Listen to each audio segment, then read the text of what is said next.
Welcome back to Real Repairs, folks. As you may know, this is a series where we take on actual repair jobs and figure them out in real time. And today is a very special episode because we're going to touch on finishing, specifically finish repairs.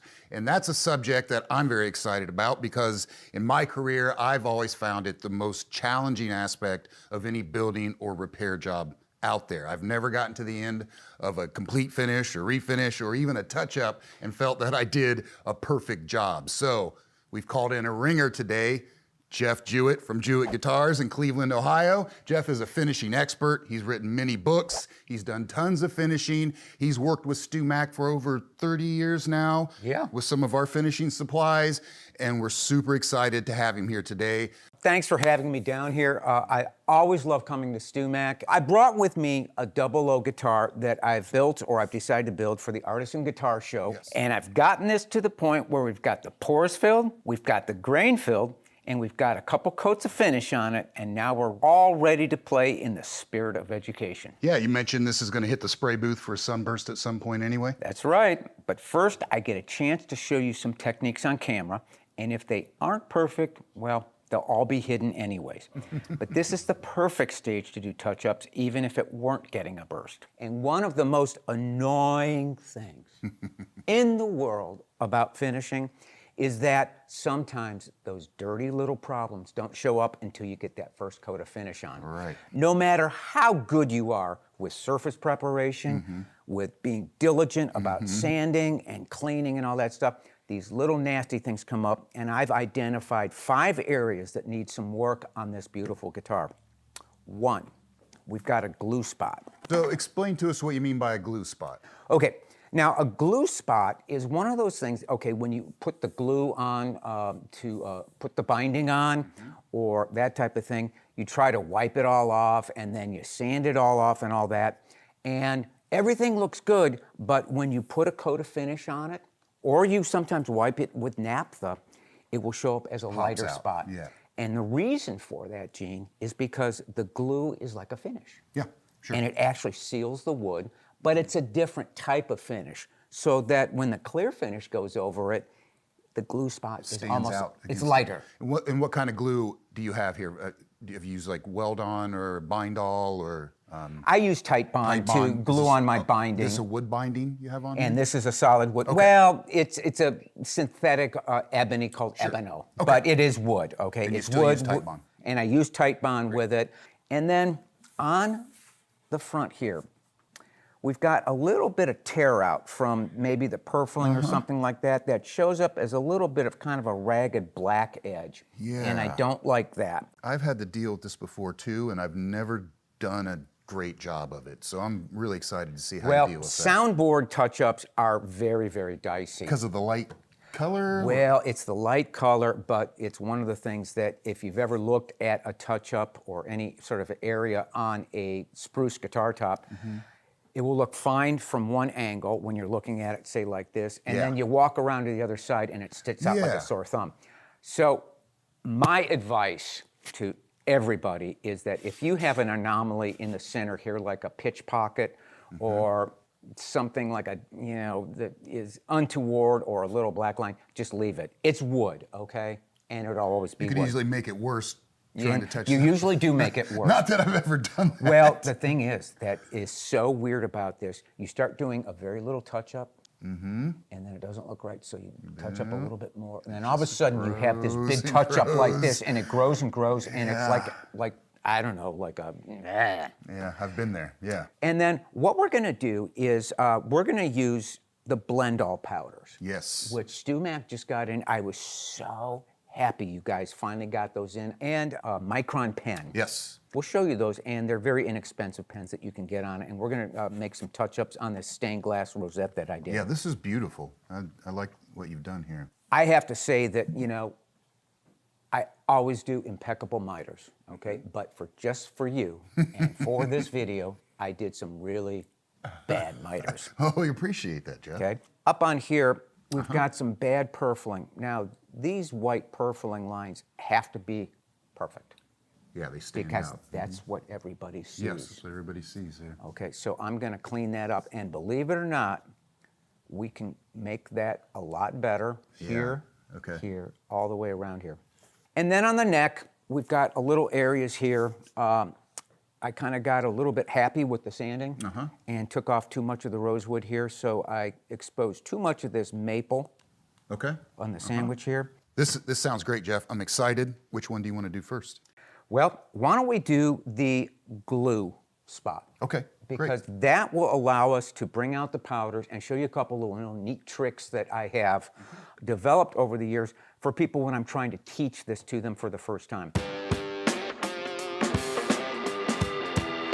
All right, before we go any further, folks, this is Real Repairs, and we do this unscripted. We roll with whatever comes our way, and today there happens to be a lot of road construction outside of our studio, so you may hear a little bit of hum and noise in the background, but it's not going to distract us from what we're working on here on the guitar, Well, if you Jeff. can repair a guitar, why not repair a street at the same time, right? Exactly.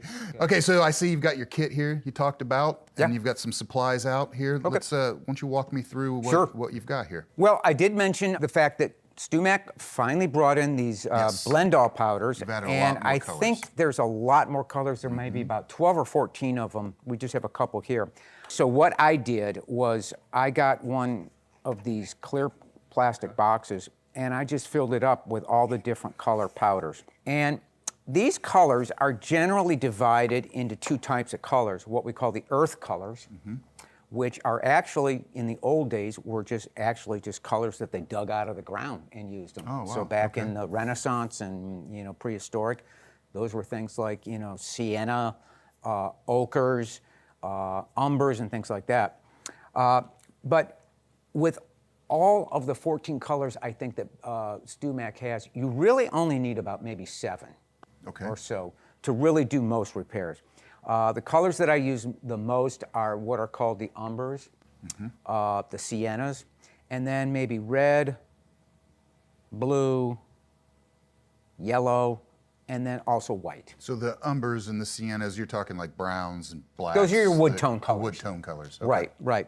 And then the primary colors, of course, if you remember from your old art class days, are red, blue, and yellow. And from those 3 colors, we can get just about any other color, but it's very difficult to use those colors to mix brown, so we don't do it. So you'll need basically like a clear compartment bin or mini compartment bin. Those work fine. You'll also need something to mix the colors on. For this video, we're gonna use this little artist tray. Normally, I just use Dixie cups. But it's hard to get the camera in there to show what I'm doing, so we're not gonna use Dixie cups today. That's great. You could also use like a clear deli lid, just about anything you can mix on. I use 2 kinds of brushes, or 2 types of brushes. And brushes are like, well, they're sold kind of like, well, steel wool, if you want. They have a number system on them, the smallest being 0. Okay. And then as they get bigger, they go 1, 2, 3, 4, 5, 6, 8. A number 2 is a very useful brush. So anyways, what we're gonna do today, we're gonna show you some tips and tricks that I've developed over the years that I show like students on how to kind of like get your color down. So just to demonstrate how this would work, you can get these microscope slides. Just put some naphtha down, and then when you put that microscope slide down, it will wet it out. And then what you can do, you can take your brush and start mixing in your color. So this is something called umber, and it's actually a burnt umber, and that, as you can see, is just about a dead ringer. Oh, wow, for that darker rosewood grain. That lighter rosewood grain, if we had to do that, we'd have to mix in a little bit of yellow. So just using a bit of shellac. So that's giving you a chance to practice and get your color right. Yeah, just a little bit of chance to practice. There might even be a little bit of orange in there. And right there, you can see that's more of a true color to that. Oh, wow. That looks great. So this just kind of helps you to practice a little bit, if you want to call it that. To visualize this touch up here that we have to go back to for this glue spot, I'm going to need that dark brown color we talked about. I'm also going to need black for that binding. Now, if you're not really good with a brush or, controlling a brush, you can always use tape to mask off that nice white binding. And this is just, the orange masking tape that StewMac sells is fine, or the fine line tape that they sell is good. Okay. And you can just put some tape down to just kind of protect that binding. But because I'm a pro with umpteen years of experience, I'm going to be freeform and I'm not going to use the tape.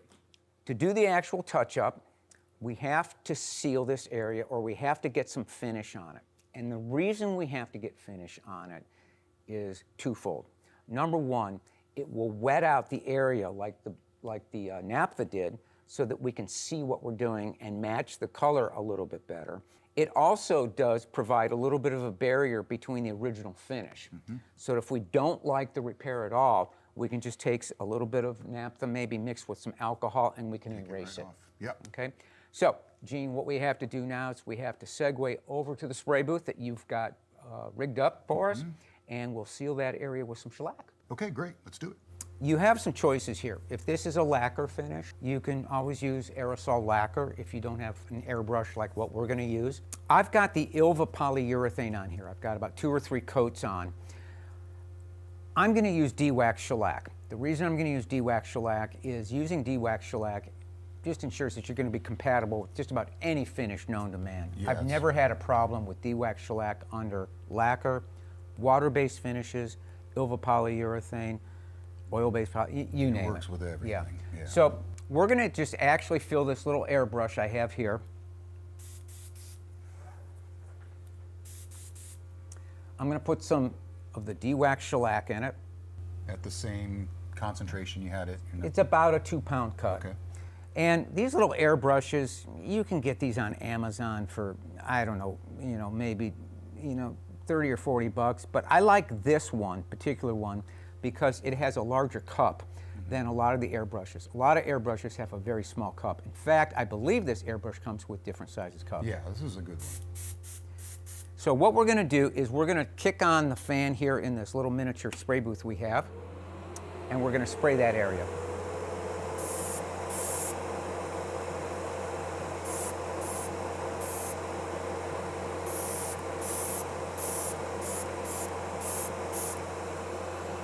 Just enough to make the wood what we call wet, or what it will look like when it has finish on it.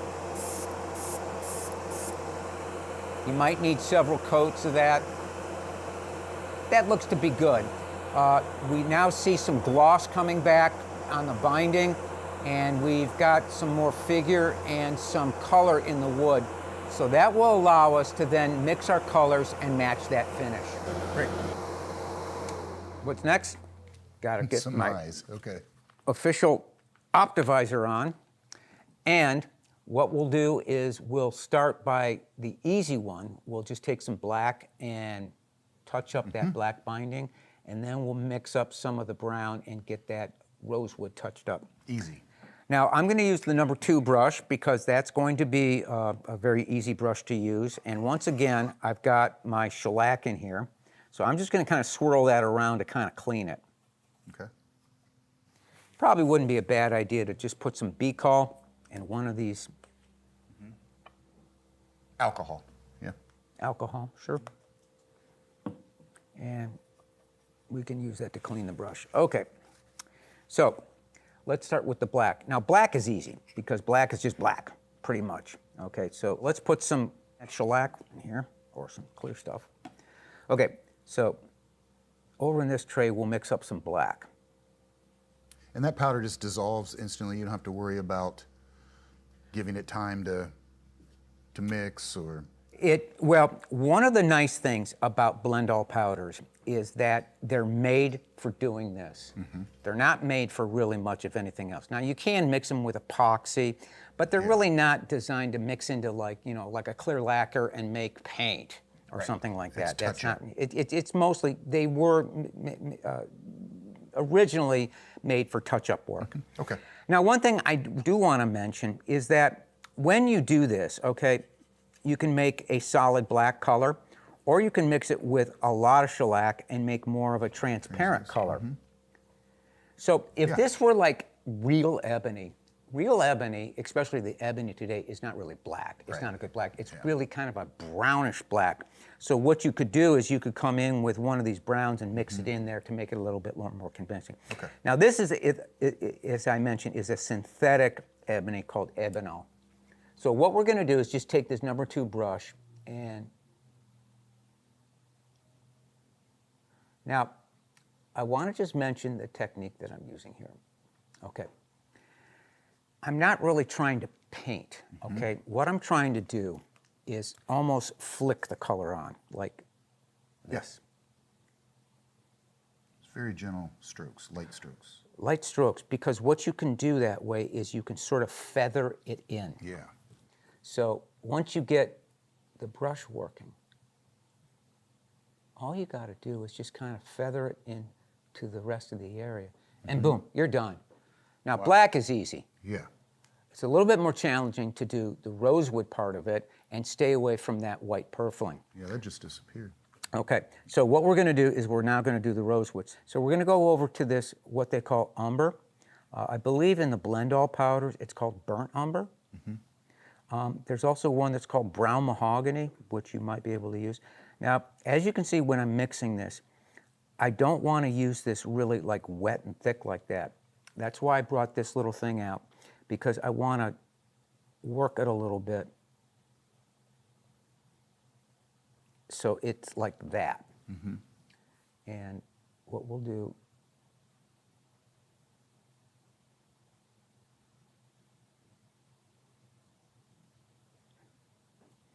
now I purposely got a little bit of color on that nice white purfling because I want to show you how you can fix it. Okay. These are X-Acto knives. And what a lot of people don't know is that there's different blades made. This is the traditional one that is called a number 11 blade, which everybody's uses, which is used for cutting and things like that. This is a number 16 blade, which has more of a scalpel type tip on it. And it allows me to really just get into that purfling.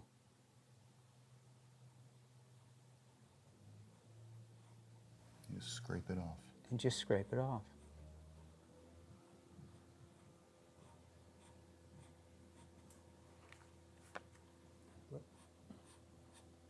Now, one thing I want to mention here is that visually, our eyes will be attracted, or we will notice interruptions in continuity or symmetry. Yeah. So that when this line goes from thick to thin, it's going to stick out like a sore Stands thumb, out, particularly under a gloss finish. So we need to get right up to that. Yep. You can just watch it change.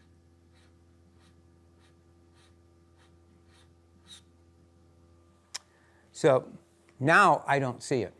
Now, we have Jewitt's cardinal rule, number 1 of touch-ups. All right. If you do a touch-up, okay, and you momentarily stop to go get a sip of coffee or maybe, you know, get something out of here, and you come back and you have a hard time finding out where the touch-up was, you're done. You did a good job. You're done. That's where you're stop. done. That's where you stop and you go back and you seal it. See, that's where I continue on until I've ruined it and I need to start over. I know from past experience that what students will do is they will look at that and they'll go, well, no, I need to work it a little bit more, and they enlarge it. And we talked about this. You make a little small repair into a big. Knowing when to stop is key to a lot of aspects of this kind of work. Right. Yeah. So what we want to do at this point is we want to kind of see where we are. Okay. And the best way to do that is to squirt some more shellac on there. Hit it again with another coat? Yep. All right. So let's do it. Back to the spray booth.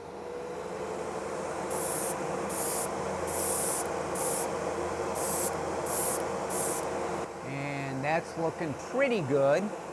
Okay. So where we are right now is we put some shellac on there to just kind of seal it. It still looks a little bit dry. So what I'm going to do is I'm just going to take some of this clear shellac, put it on my brush, and again, I'm going to work it. I'm just going to kind of flick it, kind of wet it out, and just make sure that everything looks good. Now you can see when I put that wet shellac on there, everything kind of changes and comes into Kind of feathered in. just kind of feathering it in.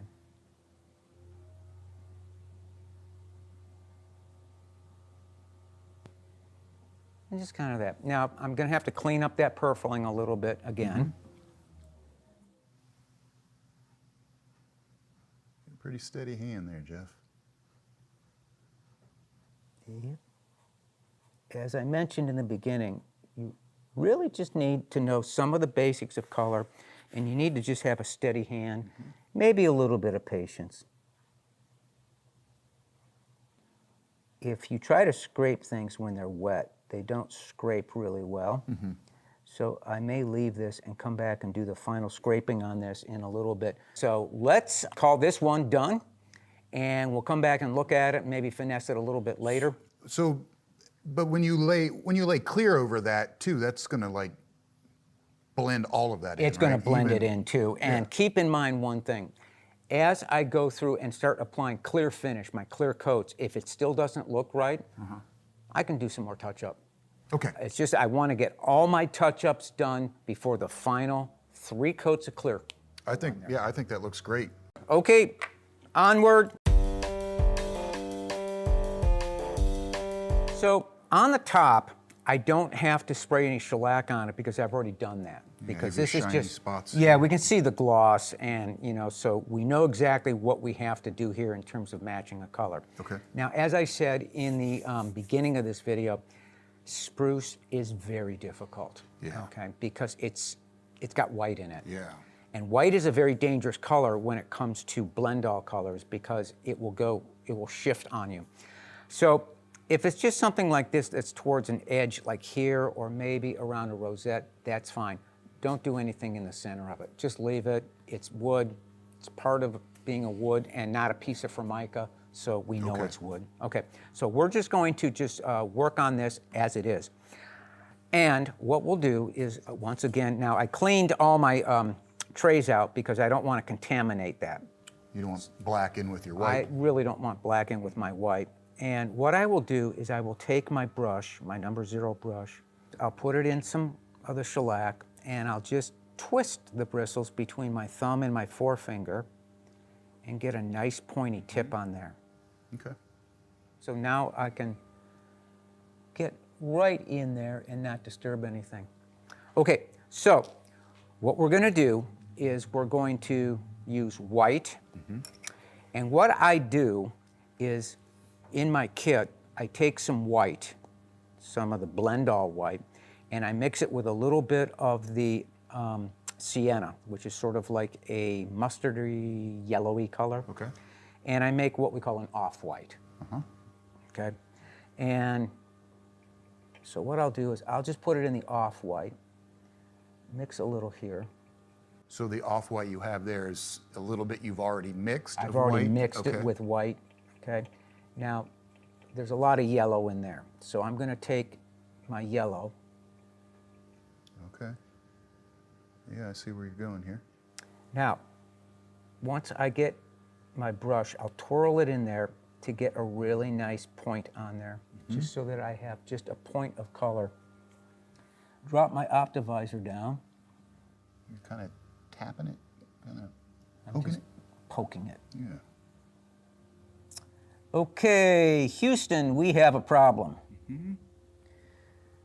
JJ's number 2 rule of touch-ups, whatever you're touching up has to be level. Okay. If it's not, well, you're just not going to be able to get color in there that's going to look correct. You've got a little crater there, don't you? Got a little pinpoint almost type of crater, so we need to fill it with something. What do you Super glue? think? Yeah, but not any kind of super glue. We're going to use fill and finish, GluBoost. which is a GluBoost product that is made for this type of Good situation. stuff. Very good stuff. Because it doesn't stand like normal super glue. Yeah. It's a lot softer and a little bit more flexible, and this will allow us to do this really quickly and then continue on, so we don't waste much time. This stuff is not your ordinary super glue. It's really great No. for finish work. These little dropper tips are just absolutely perfect for, now I need to just clean that and, Paper towel? nah, Okay. we'll just use my fingers. My wife doesn't necessarily like it when I come home with cyanoacrylate fingers, but that's just the way it goes. Yeah, you've done this before, you're a brave man, yeah. Okay, now, sometimes when you have a deep hole, it will bubble on you. Yeah, you get a little air pocket under there. So you want to kind of hit it with the accelerator, which is up over here. Thank you, Gene. And use the accelerator. So just, and just give it a couple seconds. You can watch it, and it will kind of change from, you can see that it's a liquid. It'll kind of like crinkle up. Watch it like turn color. And then what I generally do is I just tap it with my finger to make sure it's no longer a liquid. And okay, so now we have to level that. Yeah. Now, when I first started working with this, everybody that I watched do this took a razor blade and put like little tape on it and did that little razor blade thing, and then they came back. I got sick and tired of that. StewMac, you guys sell a Eagle Abrasives touch-up kit. Yeah, it's those a are sanding great. kit, and it comes with these hard blocks. Yeah. These are just the perfect density to level sand that. Let me show you. We're going to take some 320 grit sandpaper. So just take your block, wrap it around there.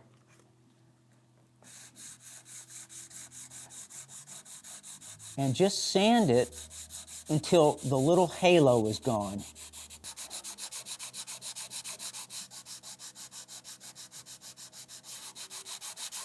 Now notice what I'm doing is I'm not sanding back and forth in the same direction all the time. If you do that, you create a shallow spot. You may not see it now, but when you put 6 coats of gloss lacquer on it, you will see it. So you do what I call feather sanding. So you come this way a little bit, and then come back the other way. And just keep going back and forth. And that just ensures that you're just going to keep it flat.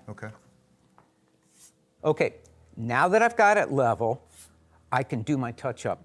And just because it's such a small area, I'm not going to go over and spray shellac on it. I don't really think I need to.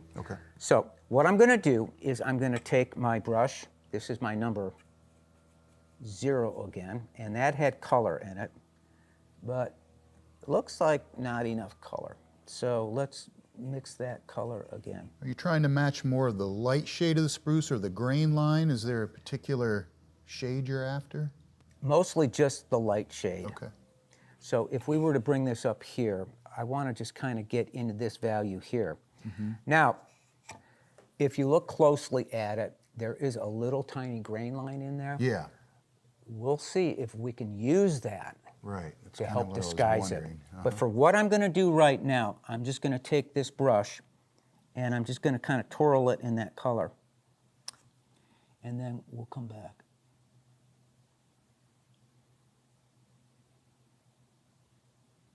There we go. Now we're getting color in there. And don't brush it. You're dabbing it. Dabbing it. Now, that looks a little bit dark to my eye, so what I'm going to do, I'm going to lighten it up. So I'm going to bring some white in it.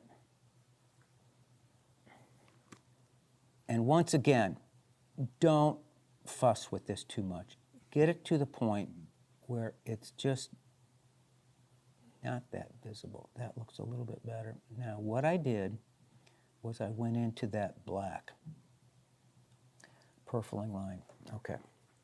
So what we have to do now is we have to finesse that out by redrawing that black line. This is the black Micron pen with one of the finer points. And what I'm going to do is I'm going to replace that 10/1000ths wide black purfling. To do this, you need a steady hand, and then just pretend that the tip of your finger is like the ball bearing when you're routing a binding channel. Okay? And it's going to follow it. Okay, so I'm going to start it over here on the good black, just to make sure that everything is good.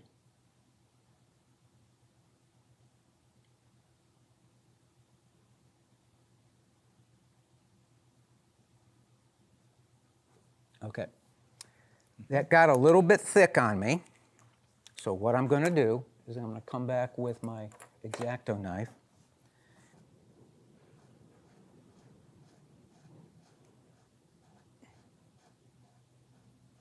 Watch it clean up. Okay. Looks pretty good. It still looks a little bit dark to me. Uh-huh. So what I'm going to do is I'm going to come back with my brush, just get it close. And this is where you could use your little microscope slide trick if you wanted, right? If Yes. you really wanted to. Yes, okay, now I'm getting where I need to be. Oh, yeah. Yeah, that looks perfect.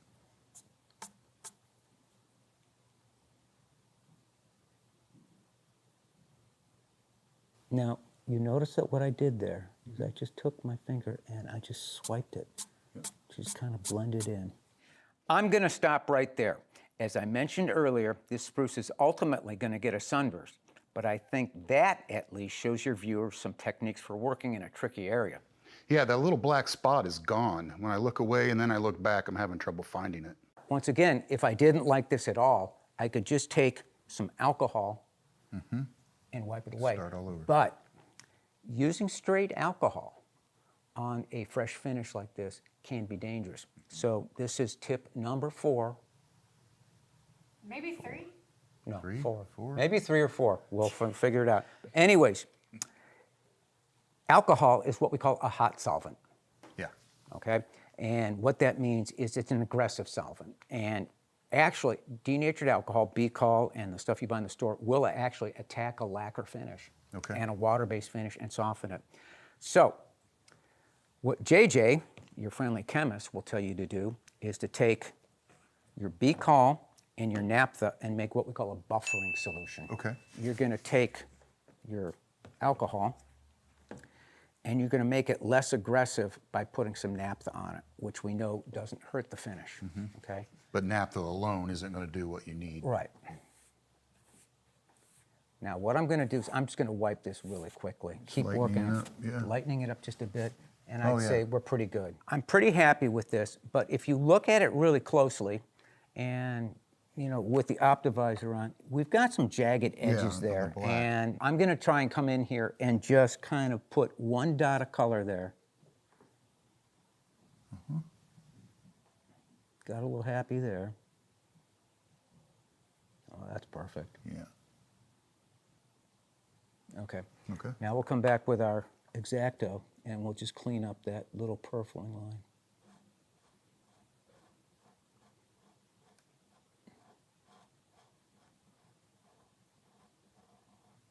Okay, so what we have here is an instance where don't ever be afraid to start over.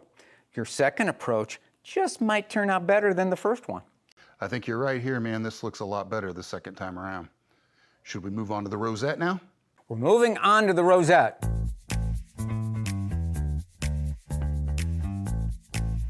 What we've got here is a bit of a problem. I explained at the beginning. Some of the black lines are missing. Yeah. So what we need to do is to replace those little thin black lines. Now, there's a couple ways of doing it.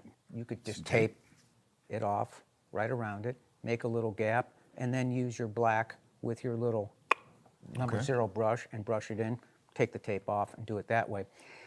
That sometimes works. Sometimes it's a bit of a problem because the brush gets underneath and makes a ragged line. Yeah. What I prefer to do is to do it with the Micron pen. And once again, as I said, when you buy the Micron pens, you have these different widths. So we'll just try to match it up with the width of that line here. The one that we're using here, the number 2, looks pretty good. So let's stick with that and see how that works. So, Gene, what we're going to do is we're going to just continue this one line here down to the purfling edge. Then there's one here that's like totally missing. Yeah, I can see where it was at. And there's just a little bit of black there that shows me where it should be. And then there's one here that's totally missing. Okay. It's really pretty easy. So, once again, Wow, look at that. Yeah. you're just continuing it. Yep. Okay. So that one was pretty easy. This one's going to be a little bit harder. Once again, rest your hand down here like this. Anchor point. And anchor it. Yeah. Okay? And then you're just going to kind of go back and forth like that. So it just needs to be steady.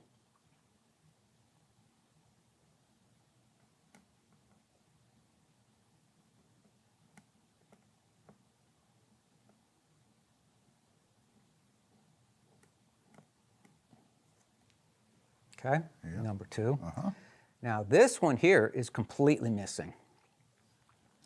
This is going to be a little bit of a challenge. It's at an angle there too. And it's at an angle.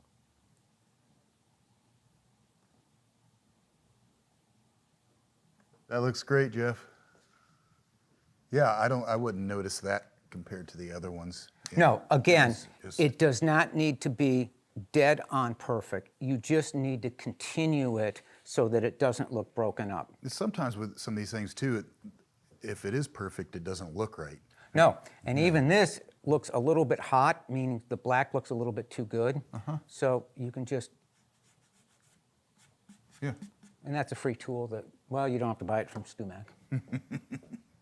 And when you spray over that, do you have to go like with a really dry coat? Are you ever afraid about making that run when you hit it with a clear coat, or? Well, number one, I would spray it when it was level so that I wasn't going to get any drips.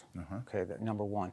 And number two, yeah, you don't want to make it too heavy, but you know, you can just pretend that it's like almost normal. So like the solvents from your clear coat won't cause the ink to run? They shouldn't. No, Okay. it shouldn't. My experience is that it just needs to lock it down. Now, one thing I do want to mention is that you can't do a touch-up once you're all done and it's clear and buffed out. Yeah. All right, you might have something that you see and you go, oh my gosh, you know, I don't want to respray it or something like that. Well, these things aren't going to work because the next time the guy polishes it, it's just going to take it right off. There are markers. These, if you would be so kind as to grab me a few of those markers that you guys use. These will actually bite into lacquer. Yeah. So if you have a lacquer finish, it will bite in and you really can't remove it. Yeah. So these are very handy things to have. They're called ColorTone touch-up markers. And they're available in a lot of different colors. This one just happens to be tobacco brown. It's just colored lacquer in a marker. Yeah, but you can always tell it's not a dye. Yeah, right. It's a pigment, because if it rattles like an aerosol can, that means it's a pigment, so it's going to be color fast. Okay. So these are always good to use. We may show one of those in a little bit, but I'm pretty happy with the way the top turned out. I'm more or less happy with that. I think we could probably maybe improve it just a hair as we get into the finishing process. So now this is when you spray something over it to lock it in. Yep. Before you maybe go on to your final clear coat. So what you could do is take that over to the booth, spray a little shellac on it. It doesn't need to be a real wet coat. It just needs to be kind of what we call a mist or a dry coat. It'll just lock it down. Yeah. That's it.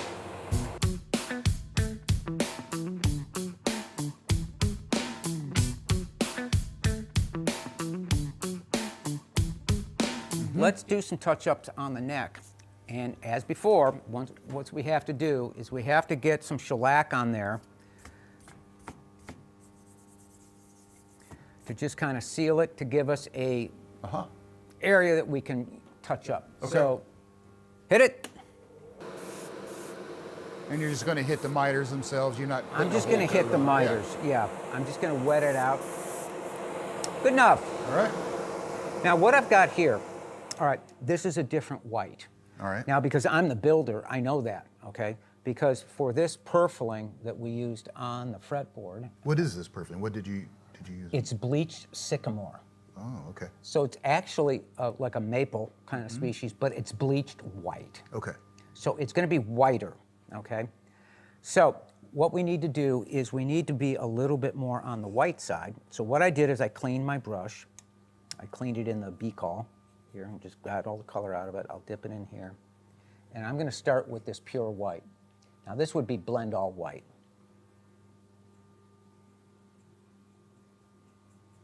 Now, once again, it's not exactly white.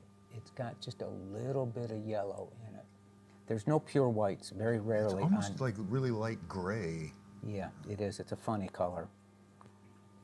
Okay, so let's start off and just kind of see where we are. So what I have to do here is I have to just drop some color in here.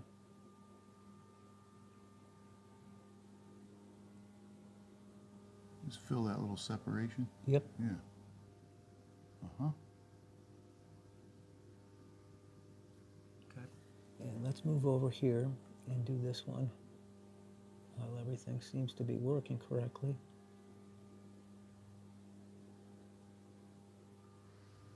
Oh, yeah.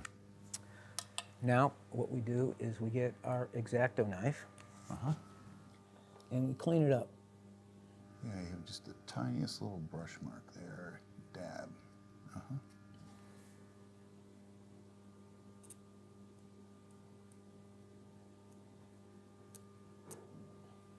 Just like that.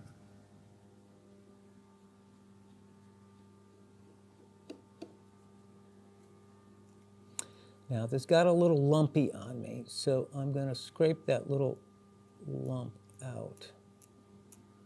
And what happened is what I was worried that would happen is I removed some of my color.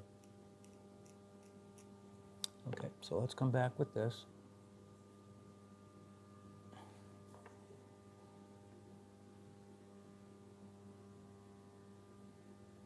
Got a little bit happy with it. That's okay.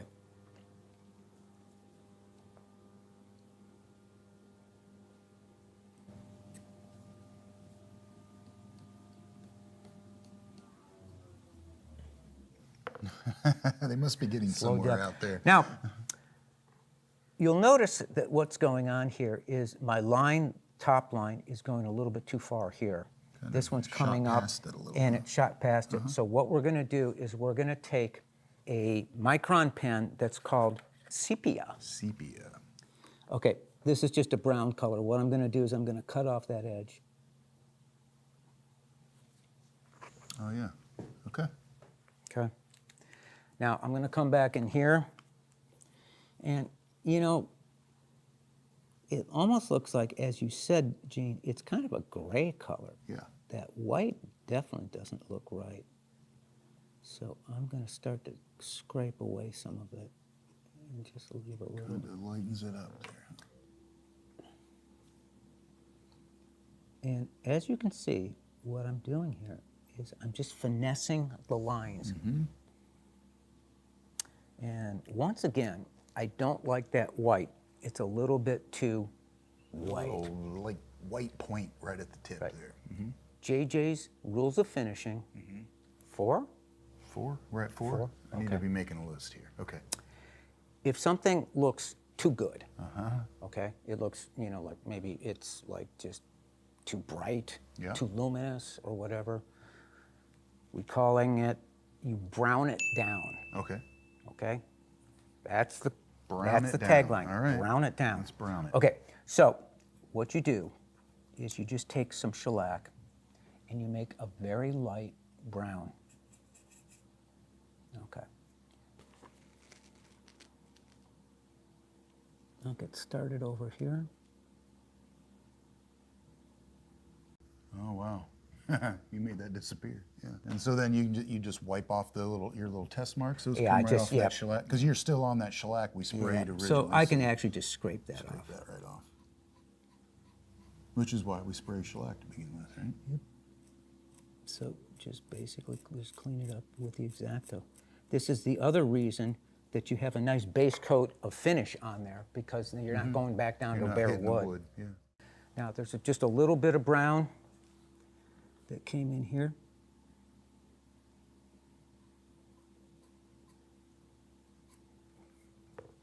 And then there's a little bit of sepia. See, every time I say sepia, I think of 3CPO. Oh, yeah. Okay, so that really looks good. Now, keep in mind one thing. Your peg head is what people are going to see at a show. Yeah. So this has to be really, really dead on perfect. So we're done with the top. Let's go on down to the bottom. What do you say? Let's do it. I thought maybe we needed to do a little touch up here, but that has like what I consider to be a really pretty good just miter showing into it. Like I mitered it really well. I'm going to leave it. This one, not so good. It looks like I got a good miter, but it's off by about a half a millimeter. It's important to know when to leave something alone, right? Yeah, right. We've been Okay. saying that. So once again, let's just touch this one up. All right. As before, when we did the other ones, we'll make up some white. Now, once again, I'm going to kind of twirl it around because I just want a little dab of color.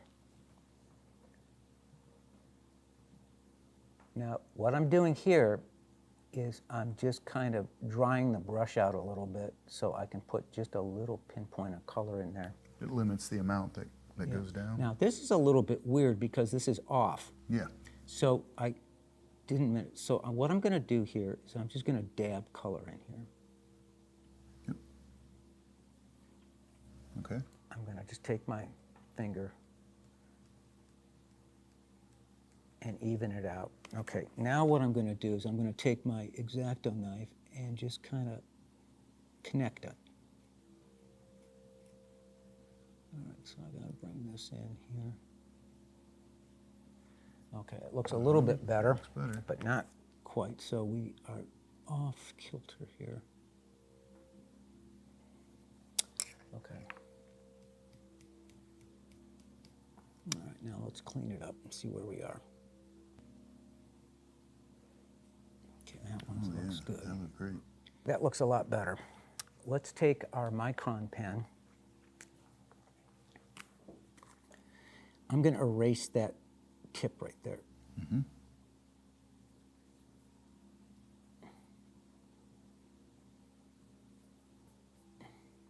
And then I'm going to come back in and I'm going to finesse that line in. Oh, yeah.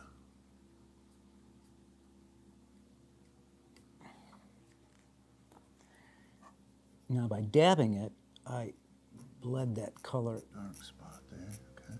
Let's get rid of that. And then let's brown it down.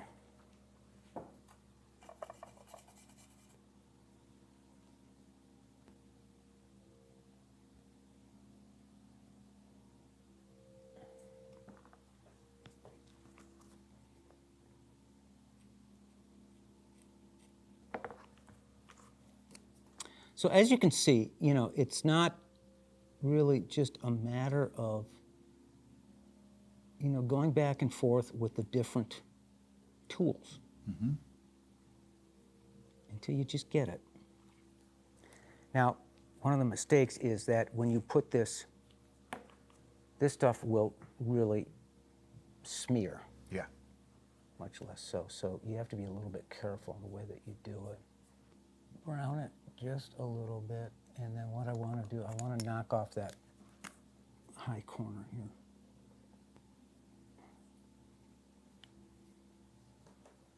Okay? All right. That looks pretty good to me. So that's it for the miter touch-up. Sometimes you can get these things where they look a little bit too good. Okay. Okay, like it looks like, well, it looks like you dabbed in and now you have a butt joint instead of like a miter Right. joint. So you're going to put your miter back in, basically, I'm going to right? basically put my miter back in with my X-Acto knife.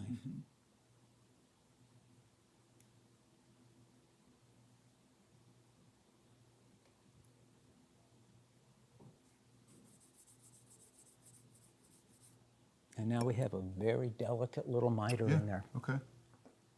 So you could even go up and do those to the other ones if you wanted? And Could do it on the other ones, yeah. It's just a little bit of a way. It's probably a little bit of overkill, to be quite honest with you, but it really does kind of tie everything together in the end.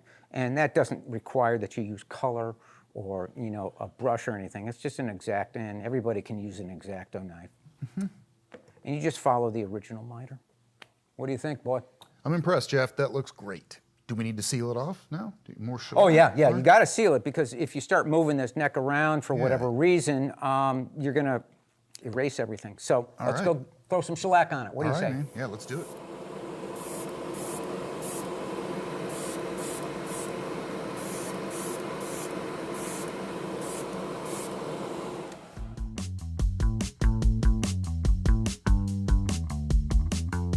We're making pretty good time here, Jeff. You said we had another one to go to, number 5?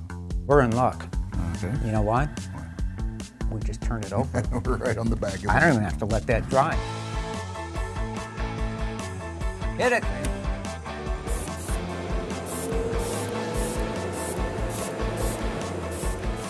So what exactly went wrong in this area, Jeff? Well, what went wrong is that this is a volute, Yeah. okay? And when you go to sand it like that, you're kind of going up a ski jump. And I started to shave off some of the thin rosewood veneer here, and I'm exposing too much of this maple that's in the sandwich than I really would like. So there's two ways to do this.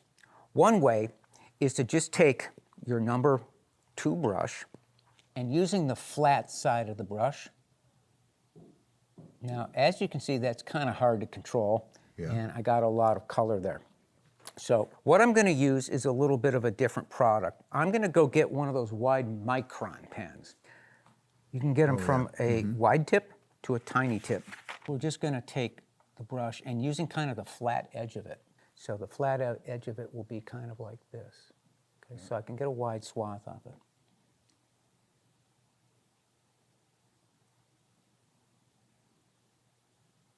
Okay. Now, as you can see, I got a little bit of color in there, so we have to take our X-Acto knife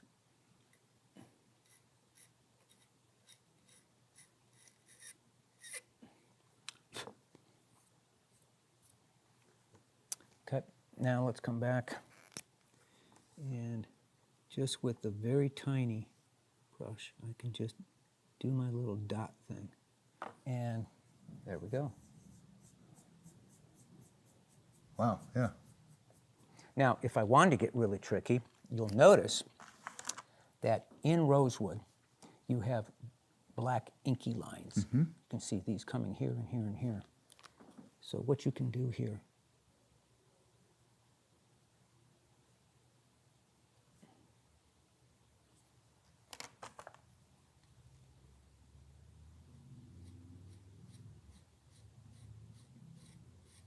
well, it's not absolutely perfect, but I'm thinking I'm going to stop here. I'd say that it looks pretty good, and just from past experience, I do know that the less you do, sometimes the better it looks. Yeah, you got to know when to stop sometimes. But we're not really done, right? What do we got to do? We got to seal it.